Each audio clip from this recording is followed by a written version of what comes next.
The Bible. It's 66 books of history, stories, letters, and poetry that fit together to form God's one big story. The epic adventure of how He created us and loves us so much that He made a way to rescue us. As we travel through the Bible, from Genesis to Revelation, we discover people who met God and found their lives changed forever. Now, for an amazing story, inspired by the book of Acts, chapters 27 and 28. Paul faced many difficult days because he taught so boldly about Jesus. He was beaten, made fun of, thrown into jail, and run out of town. At last, in Jerusalem, Paul was arrested by Roman soldiers after a mob tried to kill him. He speaks against our law! Get rid of that guy! Paul paced in his prison cell. The Lord stood next to him. Be brave. You have told people about me in Jerusalem. You must do the same in Rome. Because a group of Jews were plotting to kill him, Paul was taken to the governor in Caesarea. From there, he was ordered to Rome to stand trial before Caesar. Then, he was handed off to a Roman commander for the sea journey. I am Julius of the Imperial Guard. I am very imperious, but also a reasonable human being. Glad to hear it.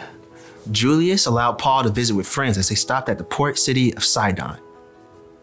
From there, they sailed around Cyprus, transferred to a ship from Egypt, carrying grain to Italy.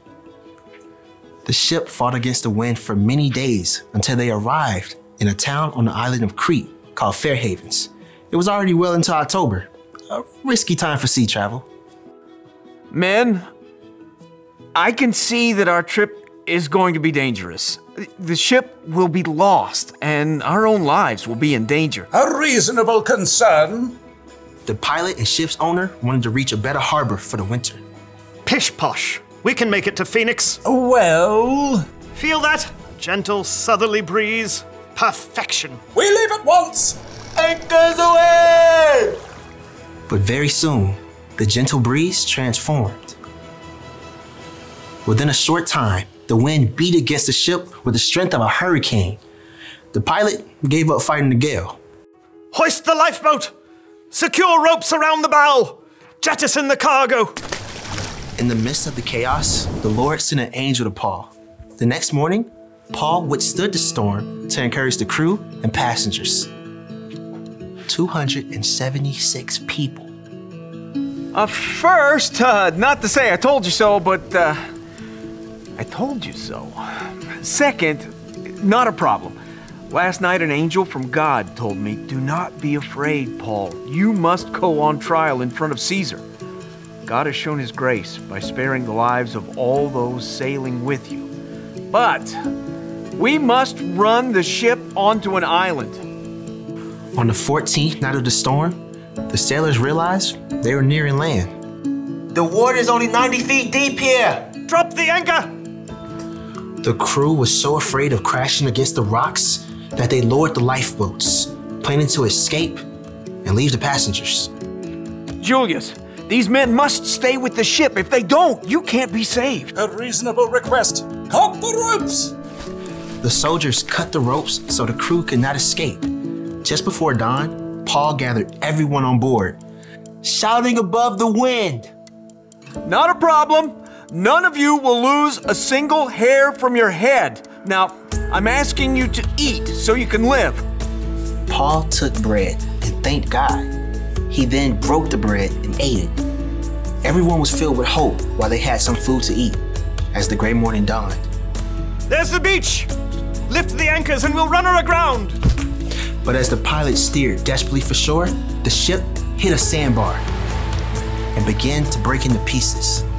The soldiers were planning to kill Paul and the other prisoners to keep them from swimming to freedom. Stop! Don't hurt them. Paul must live. Everyone overboard. Swim to land or grab a piece of the wreckage. Miraculously, everyone made it to shore, just as God had promised. Welcome to Malta.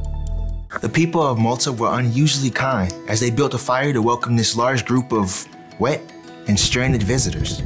I'll fetch some more firewood. Paul tossed sticks into the fire. Then, a deadly snake slithered out, and sunk his teeth into Paul's hand. This man must be a murderer. The gods won't let him live. Not a problem. Totally fine. Paul simply shook the snake into the fire. When the people saw he was unharmed, they decided he was a god. Publius, a chief official, welcomed Paul and the others into his home. Take whatever you need. Paul discovered that Publius' father was very sick, so he prayed. Jesus, please, heal this man. Publius' father was made well. All the sick people on the island flocked to see Paul, and they too were healed. Paul had so much respect on Malta that when it was time to leave, the people of Malta gave him all the supplies they needed. Bon voyage! At long last, Paul neared Rome. The believers had heard he was on his way and traveled to meet him. Welcome to Rome. I thank God for you all. In Rome, Paul was allowed to live in his own home, under guard. For 2 years, he welcomed anyone who came to see him. He told Jews and Gentiles alike the good news of Jesus, just as God promised he would.